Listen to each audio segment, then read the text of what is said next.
introduction.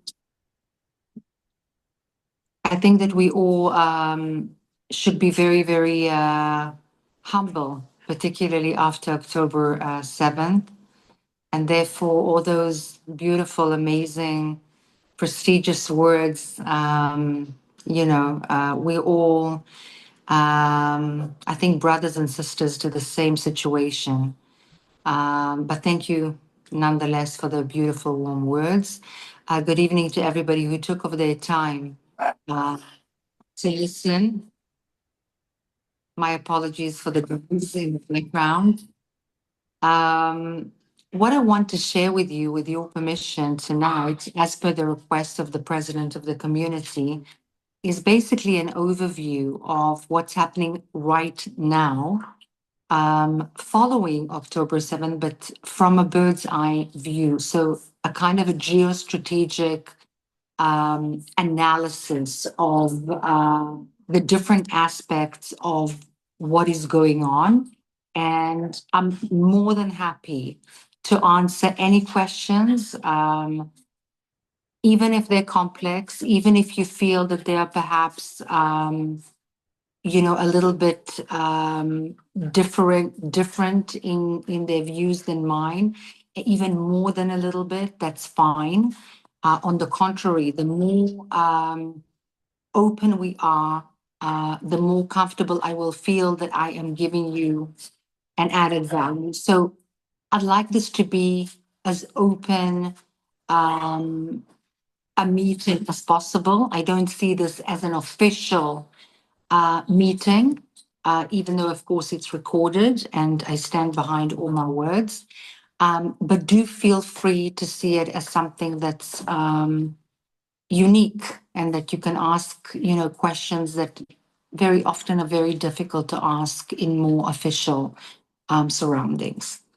So without any more decorum, allow me to first and foremost say that the focus of the current,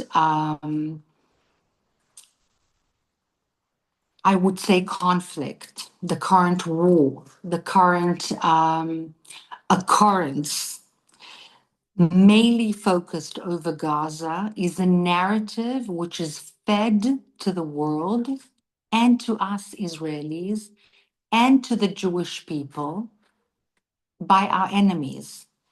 So the focus being the Israeli-Hamas war or conflict, or the Israeli-Gazan conflict, or the Israeli-Palestinian conflict, or the Israeli-Arab conflict, is a narrative which has been specifically stoked, fed, nurtured, not only to the general public opinion of the world, but also to us, to all of us. And we took it as bait. And we call this conflict the Israeli-Palestinian conflict. And our focus is mainly the Israeli-Gazan current interaction, whatever it may be. And I would like to begin by suggesting that this is the wrong focus completely. The focus is very much on a broader level. It's a worldwide focus of Islamists versus Western values. And I don't mean to sound pompous or,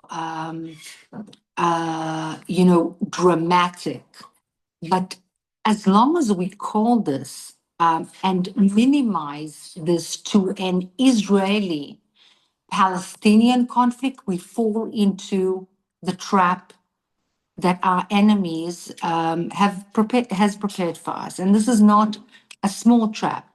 This is something that has been a very sophisticated, very long-term creation, masterminded by Islamists, both the Shiite and the Sunni. So Iran-led Shiite extremist Islamists and Sunni-led extremist Islamists such as Erdogan, Qatar, at the moment the leadership of Syria and others. And Hamas is one of them. Hamas is yet another one of them. But it's not by any means the main one. Why is it remaining as a central role player in the act?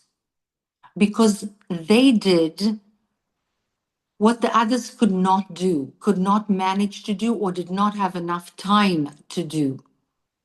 And that is kidnap our people. And because of our sensitivity and humanity and the value that we give to our people, each one is an entire world and more, they are, excuse my language, but basically holding us by the balls, as opposed to Iran, as opposed to Syria, as opposed to Lebanon, as opposed to the West Bank, as opposed to Turkey, and as opposed to other enemies, all of whom are not less than Hamas, if not more. But the difference is that Hamas has us by the balls because of this very specific issue. And the whole focus of Hamas, Gaza, Palestinians, is the wrong focus. Now, we always speak, and I address you as a Jewish audience that can teach me about anti-Semitism. You know much more living in the diaspora, even though I did grow up in the diaspora, about hatred of Jewish people, anti-Semitism, and so on, and bigotry. But I dare say that our outcry, the Jewish people and Israel's outcry against anti-Semitism and framing what is going on in this conflict and other conflicts pertaining to the same issue that I've spoken about, extreme Islamism versus Western values. Basically, this issue is not anti-Semitism and it's not anti-Zionism. And I beg of us, Jews, to look a second at how much the world really cares when we say, this is anti-Semitism, this is anti-Semitism, this is anti-Semitism. The anti-Semitism is only the beginning. This is against the Jews. Israel is being singled out, which of course it is. They don't care. Nobody cares. No one cares. No one. And it's very obvious. And when we see ourselves as the Jewish people being yet again throughout history scapegoated and put on the slaughter table, and we expect somebody to care, I think we should wake up and take a very quick look at our history. Nobody cared, and nobody cares now. What they should care about, in my humble opinion, is the fact that it's not anti-Semitism, it's not anti-Zionism, it is completely the wrong framing. The right framing is it's against them. And it's very, very overt and obvious and out there, that this is against them. Who is them? Anybody who's not an Islamist. And the examples following October 7th are abundant. Burning of American flags, burning of American symbols of nationalism, marching in the streets of France and calling out, down with France, marching and demonstrating in Germany and saying, excuse my language, not my choice of words, but fuck Germany in the demonstrations. In England, what is going on in the United Kingdom, you don't need me to tell you that there is an overtake in broad daylight of the United Kingdom, in broad daylight, an absolute overtake of London, more than, I would say, not a third and not a half, but somewhere in between of London is already owned by Qatar. Decision making, I don't have proof for this, but is almost very overtly and obviously affected and bought by foreign factors. Why do I say that? Because the police in the United Kingdom, a little bit differently to France, a little bit differently to Germany still, has been infiltrated. The political echelon in the United Kingdom has been infiltrated, particularly on the local government level. And the people feel it. The two-tier policing, where Brits who say anything are blamed with Islamophobia. When I did a recent interview with Channel 4, for those of you who don't know, that's the biggest competition to the BBC. I mean, I wasn't surprised when it went viral that many Jews throughout the world reached out to me. What did surprise me and impacted me was that a lot of British non-Jews reached out to me. And they said to me something that was very, very heartfelt. Many, thank you for giving us a voice because we can't speak. We're not allowed to speak. We are being arrested for tweeting, for writing something on social media, for demonstrating outside of hotels which give free lodging and free living expenses to immigrants, and so on and so forth. They are being accused of Islamophobia. The Brits on the street, not all of them, but many, and I remind you that the Islamist population in the United Kingdom, although very large and loud, is still very much a minority, with over 60 million Brits. And yet the voice of that minority is much louder. So when you speak to the Brits about their pain, not anti-Semitism or anti-Zionism, it hits home. I don't need to tell you about the Netherlands, of course, or France, or Germany, but this is an awakening following October 7th that has not been there before. Because when we spoke about Islamism and the quest for a global Sharia-based caliphate, before,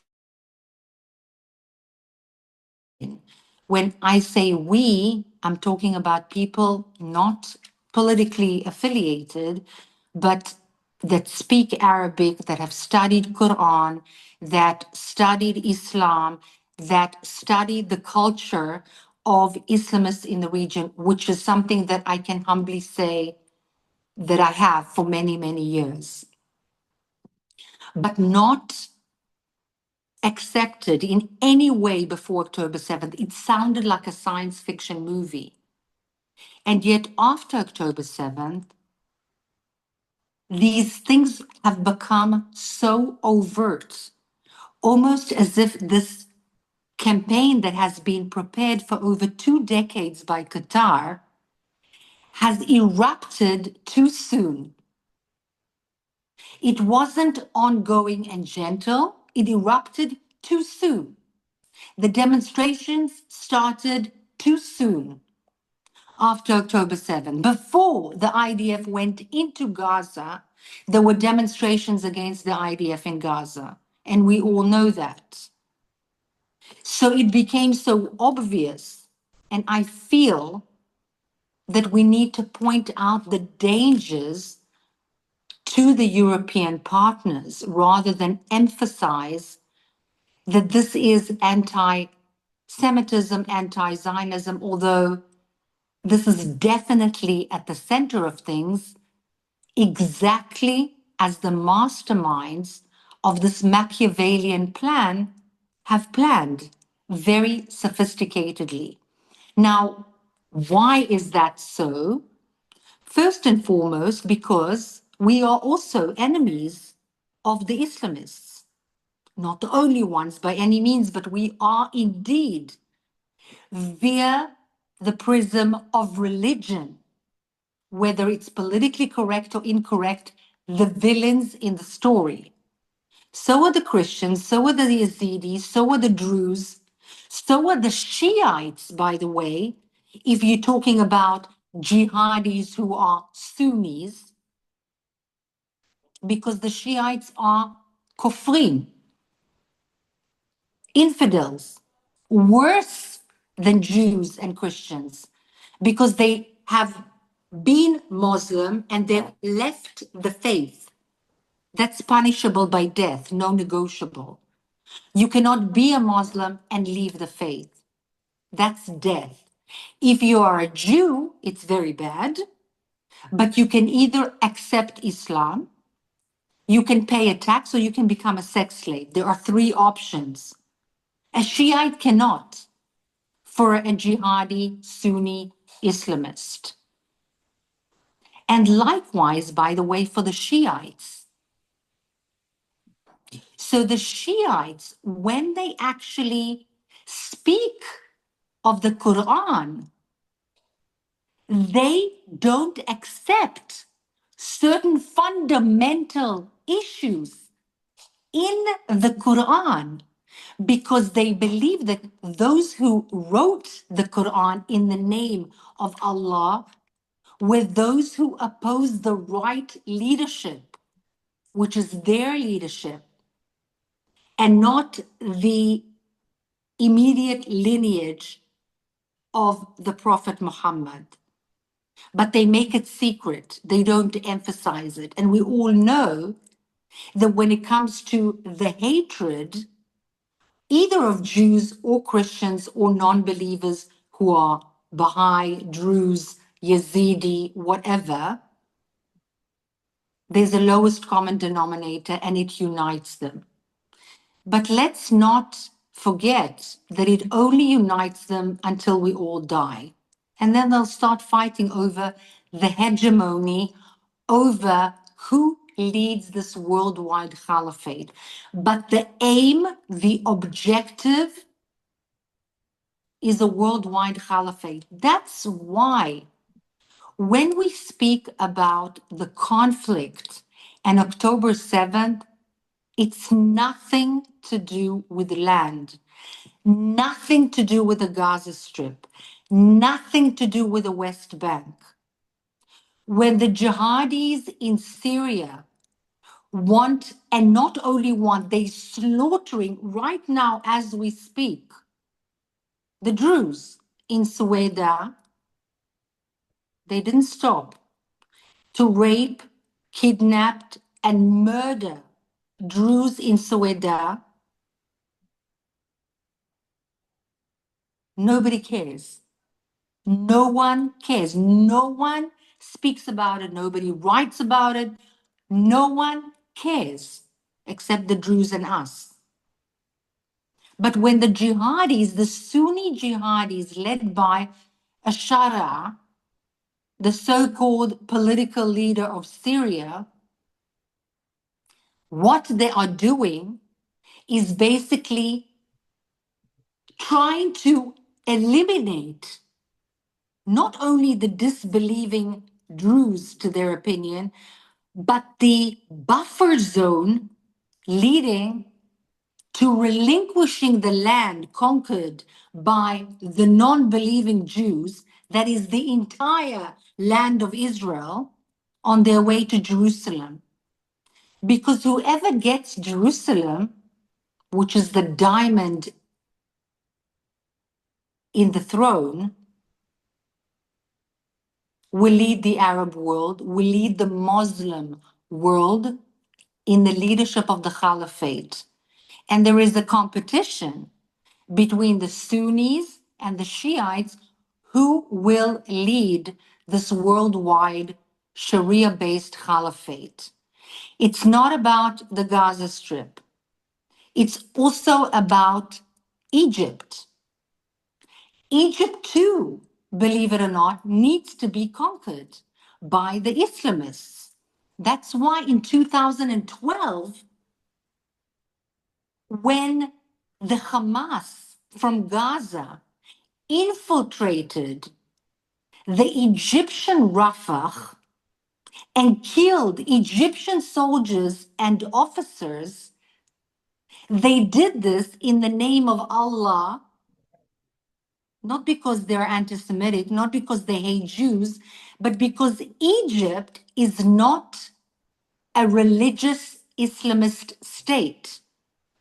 It needed to be relinquished from the hands of the secular, so-called, even though there's nothing secular about Egypt, government, and made into a Sharia.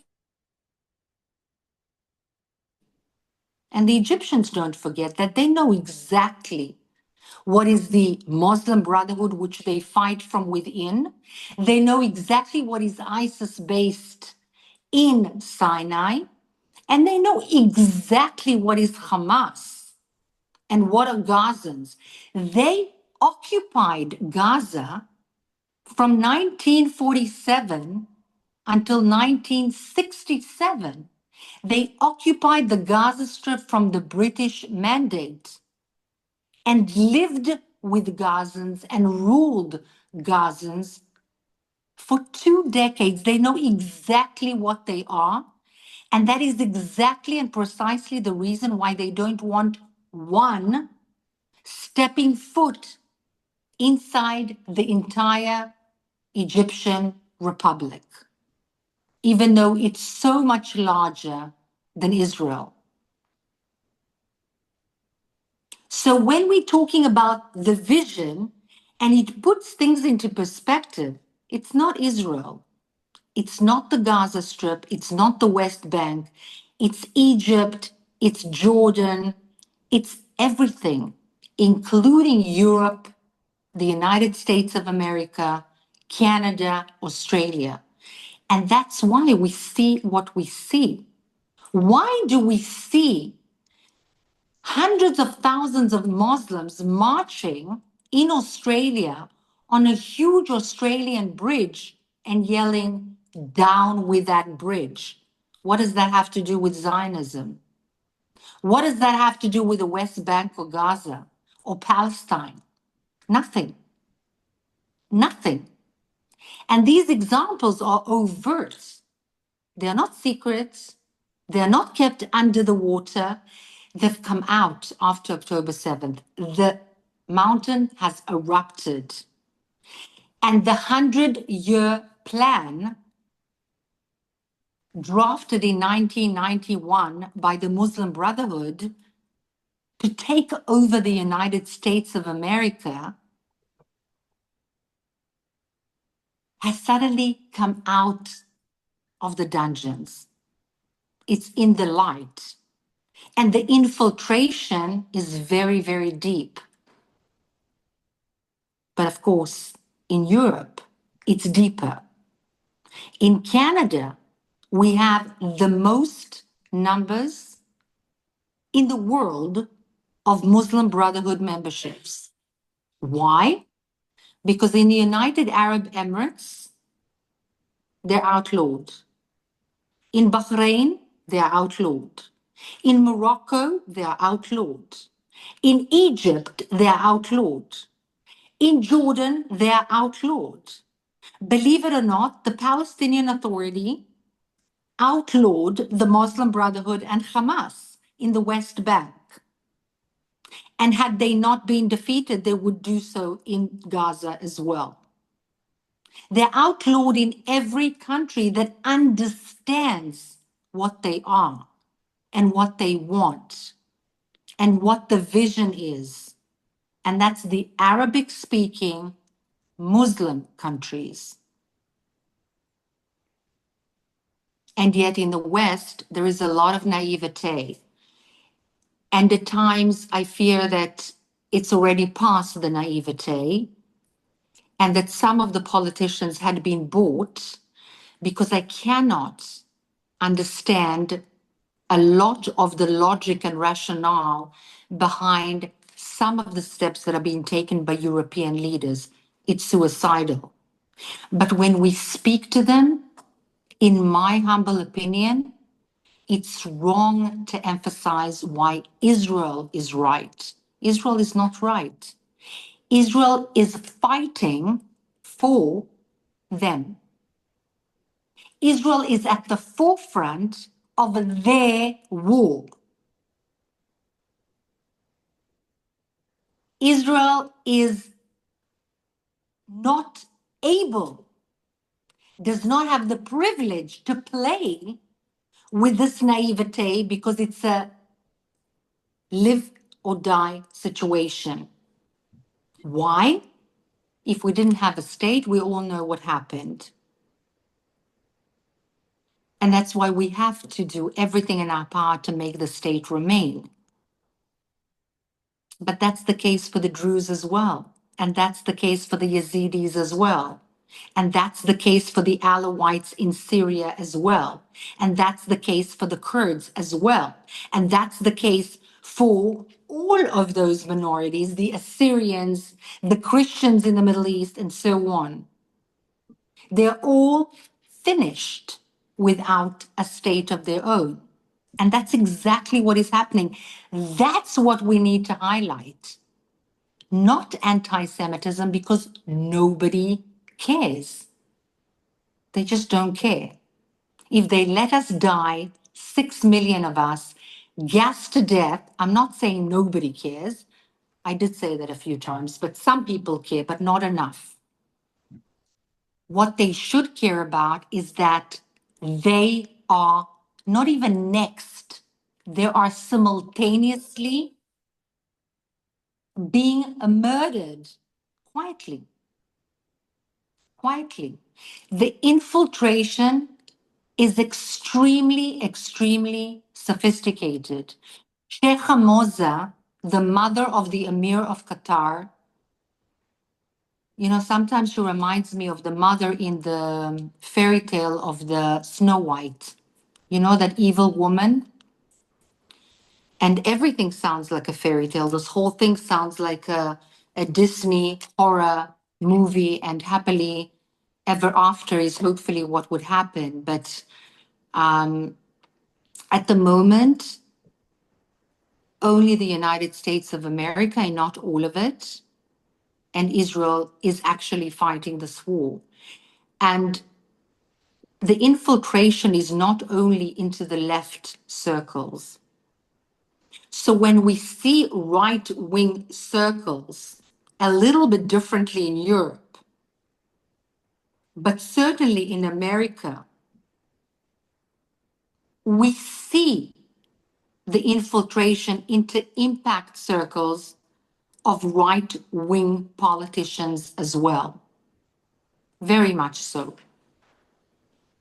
And the infiltration is not only in university campuses, it's in schools, because the American system is so decentralized that it's very easy to go into counties and cities and states and basically to bring in values which are insanely opposite to what America stands for. Now, why do I harp on America to you who are Europeans? Because it is America that is holding still the reins. And with its downfall, everything else will fall. But the downfall of European governments is obvious to all of us. And it's nothing to do with politics, because the infiltration is very sophisticatedly working, first and foremost, in left circles, just like in 1979, the Islamic Revolution in Iran galvanized the uproar and the demonstrations beginning with the left, the liberals, the youngsters who wanted freedom and equality. They thought they were doing something good by joining the Islamists. The Islamists swallowed them. The same happened in Egypt in 2011. When the Arab Spring began, the liberals, the youngsters, the dreamers went out into the streets. They are the ones who were demonstrating. They were very quickly galvanized by the Muslim Brotherhood, and they took over. They took over for 11 months before the coup. There was an actual coup in Egypt, a military coup. The Islamists ruled Egypt with its huge border with Israel. Now, we can talk about the fact that Egypt is blocking the entrance of Gazans, while the world only looks to Israel for its wrongdoing and for so-called blockading the Gaza Strip, even though huge amounts of food is going into the Gaza Strip. But Egypt has built 7 barriers to stop the Gazans from going into the Sinai Peninsula. That's the same Egypt that made a deal with the Satan, with Hamas, before October 7th. Hamas promised them that they will not join ISIS and Al-Qaeda in Sinai, will not instigate instability inside Egypt. And the Egyptians said, do whatever you want inside the Gaza Strip, knowing that it will harm Israel. Not only knowing, but it has a policy, and I stand behind my words. As long as Israel is weakened and busy with Hamas and the Gazans, Egypt is better off. That's the policy. And I stand behind my words. That's Egypt. That's the same Egypt that now is actually building 7 barriers to prevent one Gazan from going into the Sinai Peninsula. It's not even agreeing to be a transit for Gazans to move through Egypt to a third country, just in case, God forbid, the Gazans will stay. Because the Egyptians know the Gazans. They've known them for 20 years. They know what is Islamism. Is it because they are pro-Israeli? They have the same interest as Israel? No, they see Israel as an enemy. That's Egypt. I didn't make a mistake. After 40 odd years of peace, and the peace is very important strategically, the enhancement, the empowerment, the military buildup in the Sinai Peninsula against Israel is very real. Is it going to open a war with Israel? No. At least not as long as Sisi is the president. Can Sisi be overthrown? At the moment, I don't see that possibility. But has it happened before? Yes, in 2011. Can it happen again? Yes. Do the people, the over 120 million Egyptians that have a huge mutual border with us, do they see the value in peace? No. They are taught to hate Israel. They are incited and they're indoctrinated against Israel. And Israel has never demanded that it change, ever. Not even when the Egyptian government asked Israel terrorism within the Sinai Peninsula. And we, with our aircraft, help them to wipe out terrorist targets in Sinai. Not even then did we demand that they end the incitement against us. So if, God forbid, there is a change of government, we have an empowering army, one of the strongest,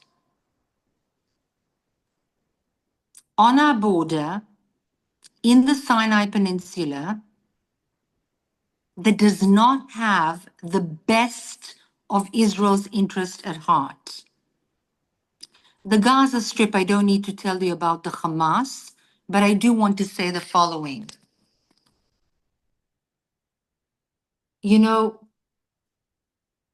when I'm in the studios and there are many men who are military experts sitting there, and many of them say, we have already defeated Hamas.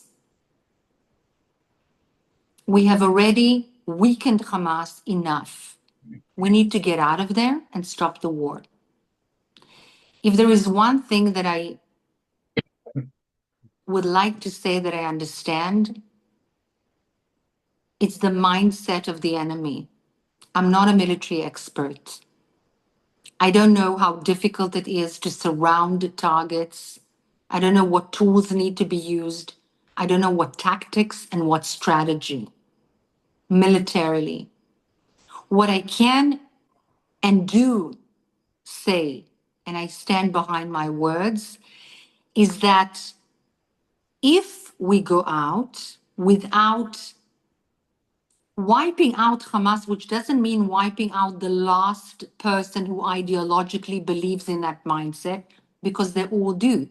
There's been an indoctrination of over 20 years in that strip of extreme, intense hatred towards Israel and the Jews in the West, but in a manner which will prevent fighting, endangering Israeli civilians in the south of Israel.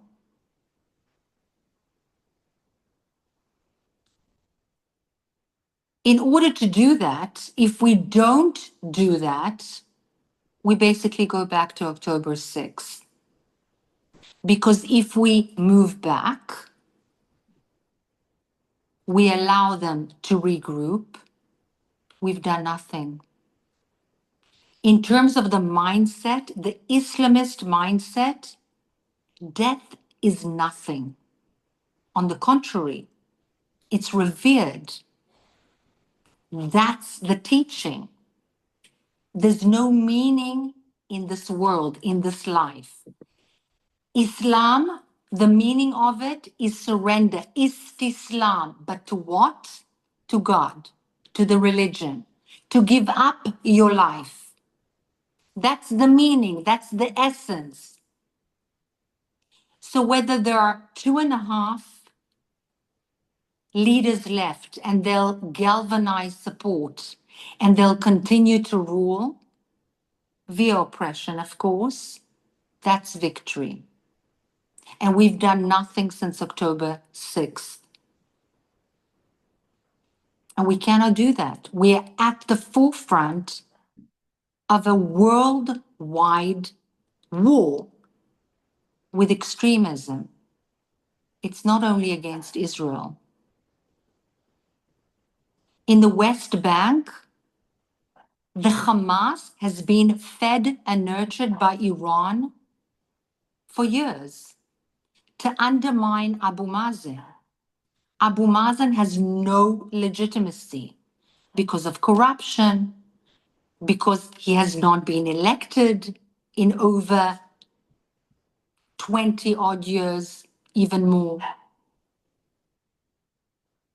The street hates him and the Palestinian Authority. And there's no alternative leadership. Barghouti, whose name is being sprung out, is an arch terrorist.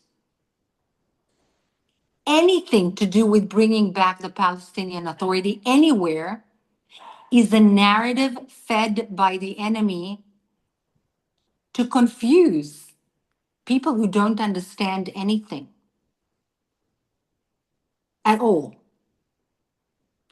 And Jordan, who's recently proclaimed the Muslim Brotherhood as a designated terrorist organization, doesn't do that out of love for Israel with 336 kilometers of a mutual border that has nothing.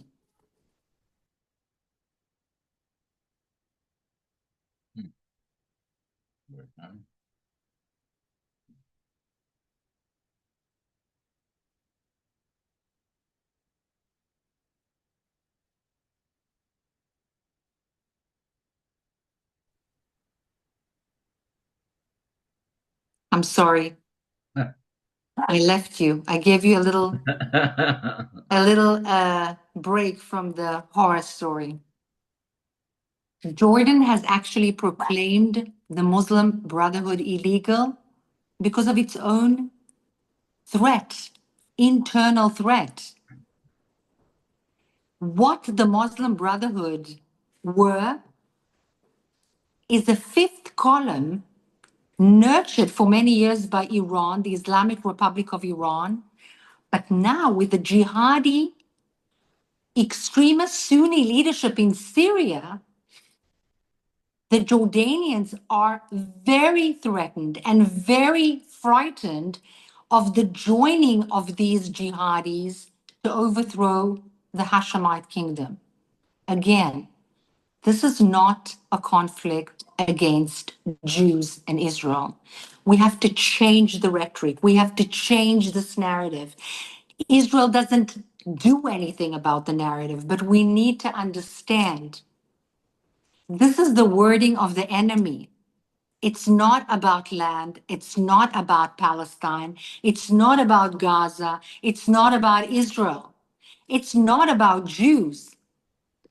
It's Jordan and it's Egypt and it's Israel, but it's also Europe and the West in general.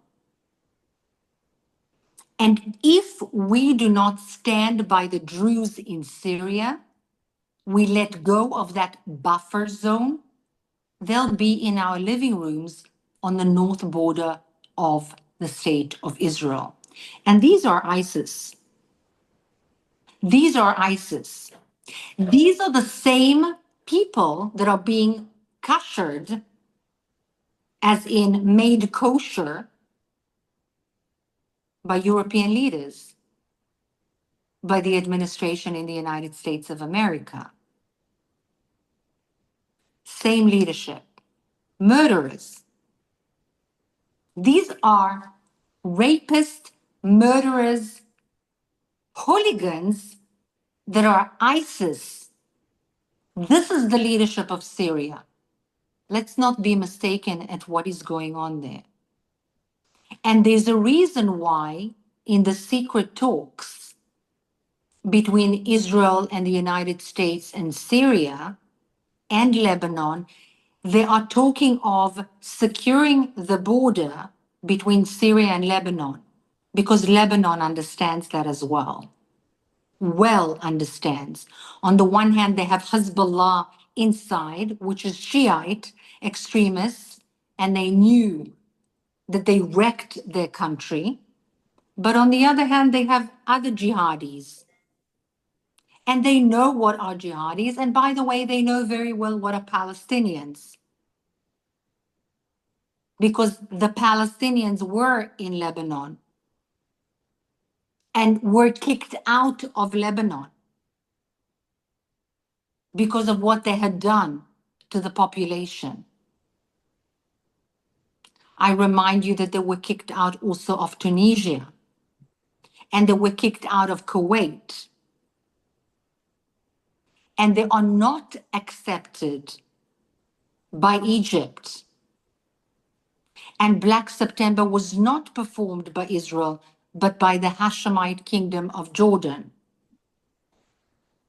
So if we put things in perspective, we understand that the prism of this conflict is a religious macro prism. And one of the greatest role players who is seeking the position of the head of this caliphate is a member of NATO, a president of a huge geostrategic country bordering on Europe, and that's, of course, Turkey. When Erdogan makes speeches, just look at his sides. It's not a movie. Just look when he makes speeches. There are guards who are dressed like Ottoman guards, as if we're in Hollywood, which is insane, but it's true because he sees himself as the Khalif. This is at the base of the Islamic undertaking. This is the drive. This is the modus vivendi of what we are seeing now, the craziness that we are seeing that seems to some of us rational people upside down. Why are countries doing something that is contrary to their interest? Why are they letting their institutions be galvanized by extremists? It doesn't make sense, does it? But because it's been eaten from within, and it's all written down, black and white. By the way, they also say it in Arabic, plainly, unashamedly, in interviews. It's out there. It's not analysis. It's not commentary. It's not politics, right or left. It's not Bibi or anti-Bibi. Excuse my language, but all of this is absolute bullshit, which takes our focus off of the thing that we need to understand. The whole world is obsessed with speaking about Israel, Israel, Israel, Gaza, Gaza, Gaza. And so are we. We, the Jews, are explaining why we are right, why there is anti Semitism. But that's the wrong tactic, again, in my opinion, because nobody cares. Nobody cares about anti Semitism. People are being murdered. 2.5 hours drive north of me, I live in Emek Hefer, about 40 minutes north of Netanya. Jews are being massacred. Now, I live 5 minutes drive from Tulkarem. I live in Israel proper, in the northern part of the Sharon. Tulkarem, the West Bank, it's a nightmare. Nightmare. Absolute chaos.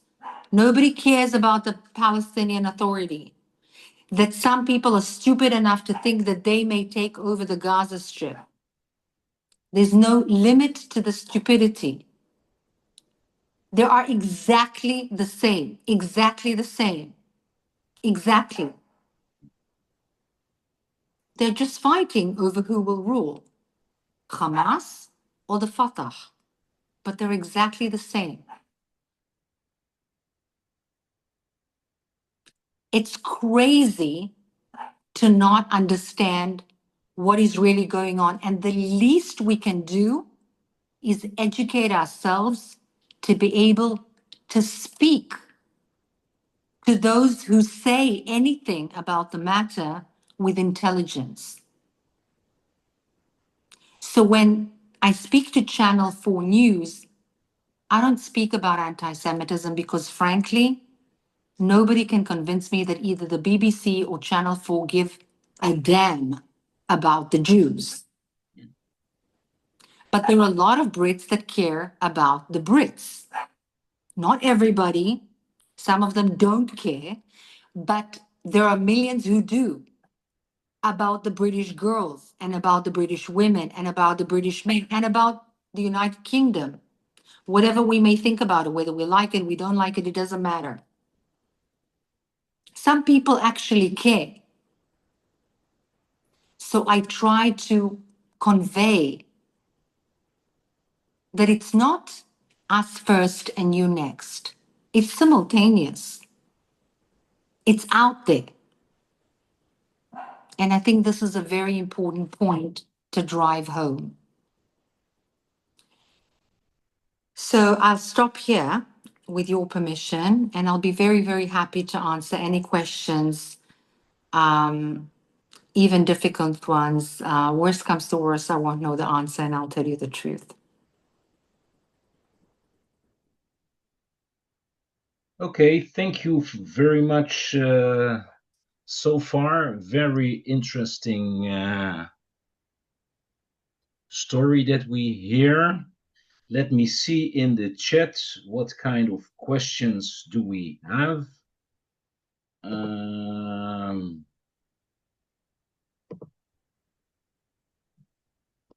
Let me see.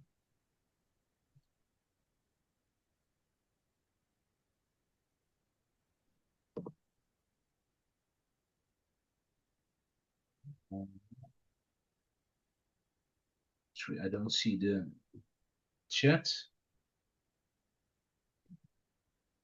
I think I saw something. Let me just try and look as well. Okay. It's a language. To what extent do well-organized disinformation campaigns of other states like Russia play a role in the Western sentiment? Okay. Was it a strategic mistake to temporarily or partly close off Gaza to prevent food and medicine going in? Okay. Okay. So, Sydney, is it okay that I start to answer? Perfect. Yep. Okay, I hope I manage. Now, how do I just go back to you?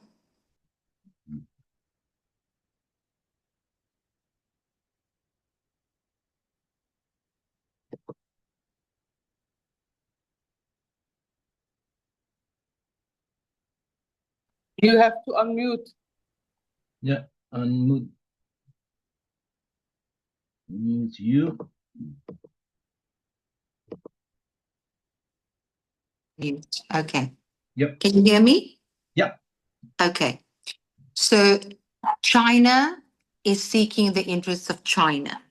So you know that China has been very, very active in the Road and Belt initiative, actually taking over infrastructure in many, many countries in Latin America, in Africa, in the Middle East, and so on. It needs to take care of its billion.7, I think, or 4, no, billion.4 civilians in terms of food capability. And it is doing so by basically swallowing as many countries as possible in terms of their infrastructure and their ability to have land to provide the Chinese with food security to the future. Also, economy-wise, it is competing with the United States of America. It doesn't want the leadership and the hegemony of the United States of America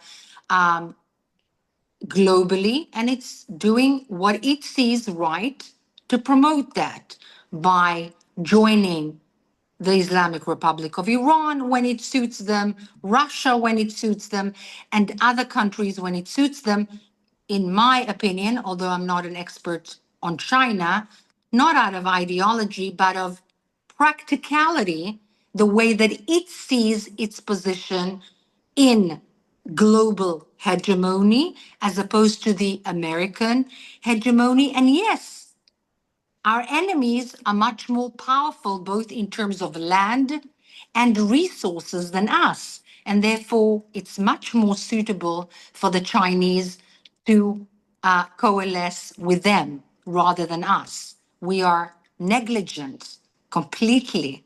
So there's no question about it in the practicality of the way that China sees things. Russia is the mastermind of deception. So who taught the Arabs, the art of sabotage and narrative, Russia, without a question. The Palestinian narrative was born in the USSR. This is the mindset, the bringing of an idea in order to galvanize and to take over the narrative in order to suit its own interests. Are their ideas being infiltrated as well? Look at what is being taught in American schools. It's insane. Marxism, extremism, and activism. These are the three main things. If you don't believe me, go to the heads of school boards. Some of them are Jewish in the west part of the United States.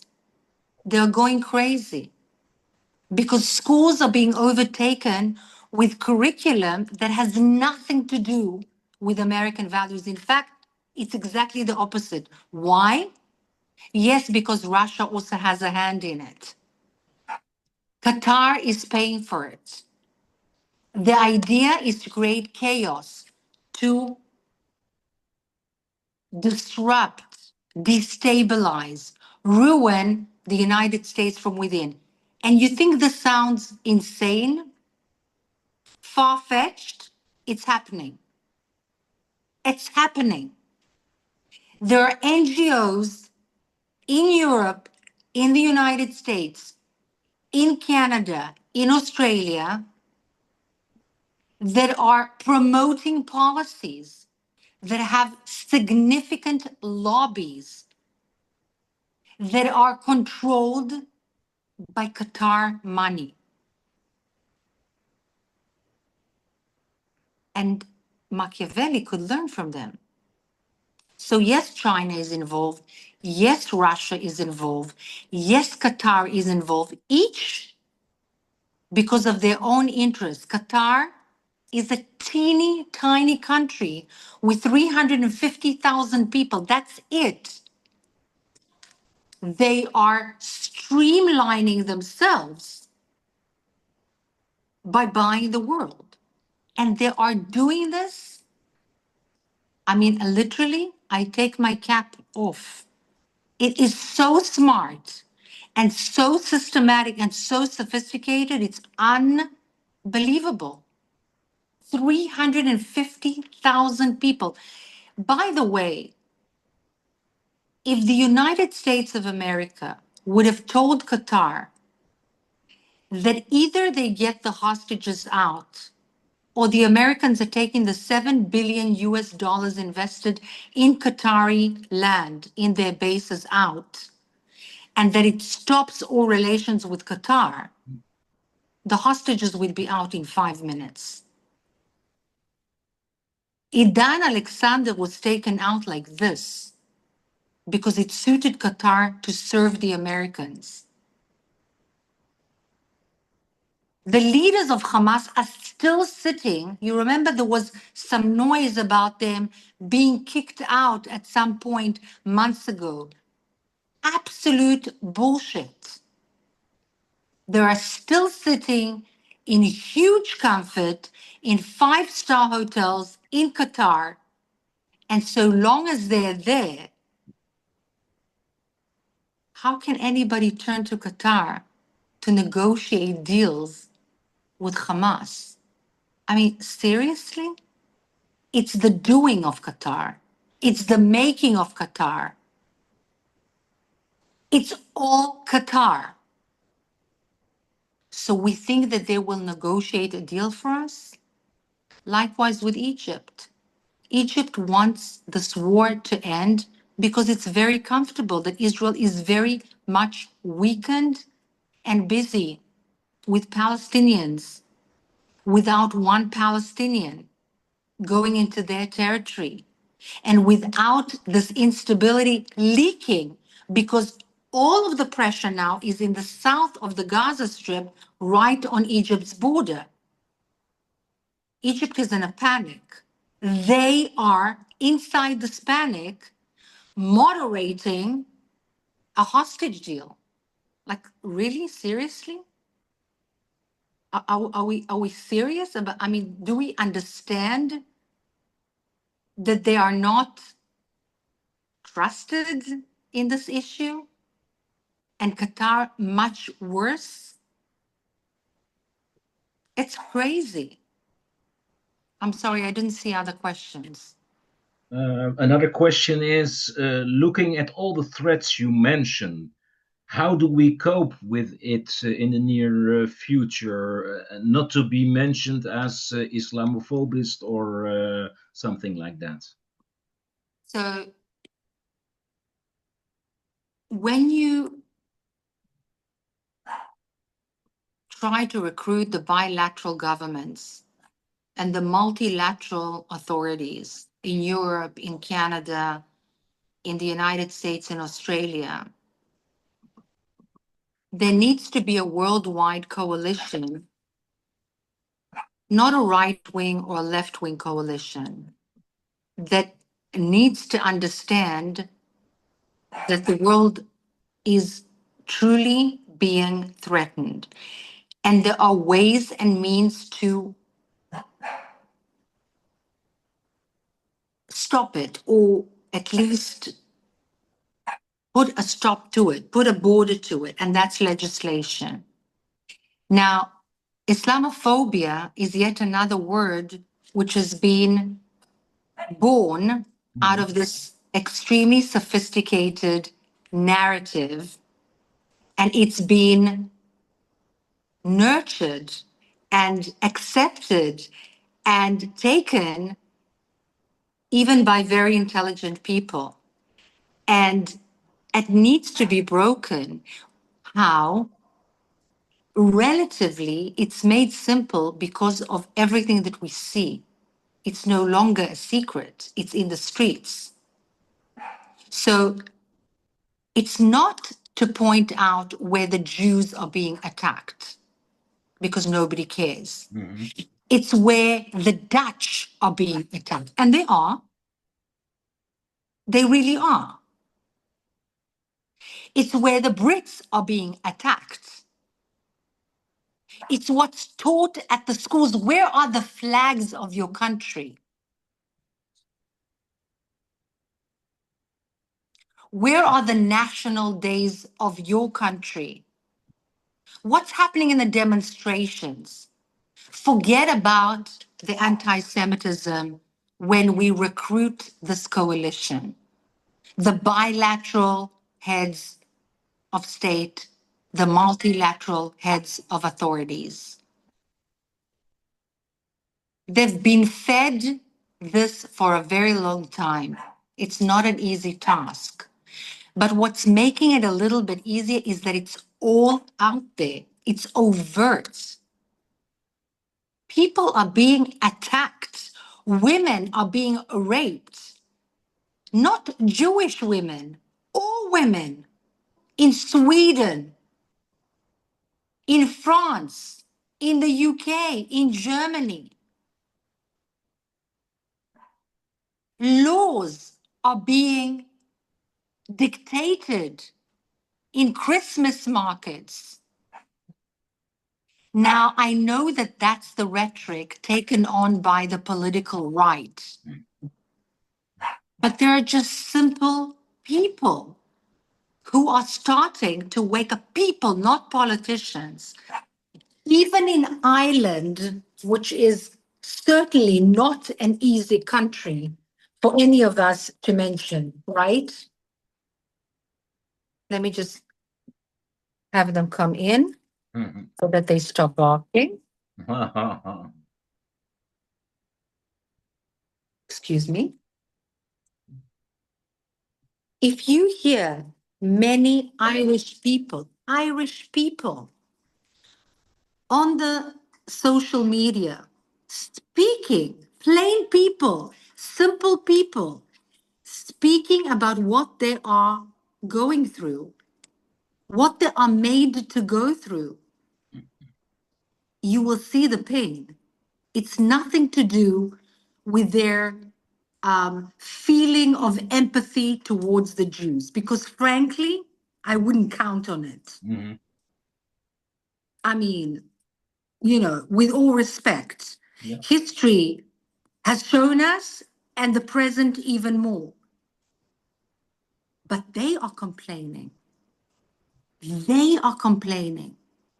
They are the mirror image of what we want to show.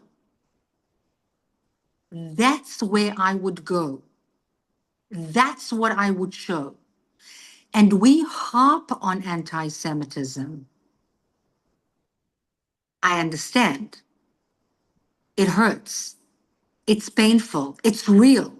It's a threat. But it's not going to make them feel the pain because they don't care enough. And do you think that there is a role in this also for the moderate Muslim to try to get at our side? Yes. Yes. There are 10 דקות מתוק. So I have a request from my son Okay. to come Show him in to shorten the issue, yeah. because tomorrow is the Amiri זה לא מתאים לנו. Okay.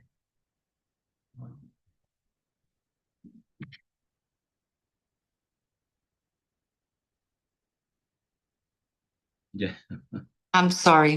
No, Tomorrow okay. is the first day of school. Okay. So it's an important evening. But No. yes, I do think so. First of all, the Iranians who left Iran in 79. Mm-hmm. They are Muslims and they know what is Islamic extremism. And not all of them, but by and large, especially in Europe, they are by our side. Mm-hmm. Secondly, there are many moderate Muslims, and there are many, but they are quiet because they are being threatened as well. Mm-hmm. And yes, they can be recruited, but their lives will be endangered. Because if you're a Muslim and you go against Islam, it's very scary. Mm-hmm. Very scary. Okay, so thank you very, very much for your very, very good and clear explanation about the situation of the religion in the Middle East. I think we can learn a lot about this and have to let it sink in what we learn from it and what we can do for it, because I think it's for many people it's new and we have to find a way to get out of the anti-Semitism issue and broaden the issue to that will be helpful for us. So I think it was a clear message for us. Thank you very, very much. Wish your son for tomorrow also very, very nice school day, and wish him all the luck he needs.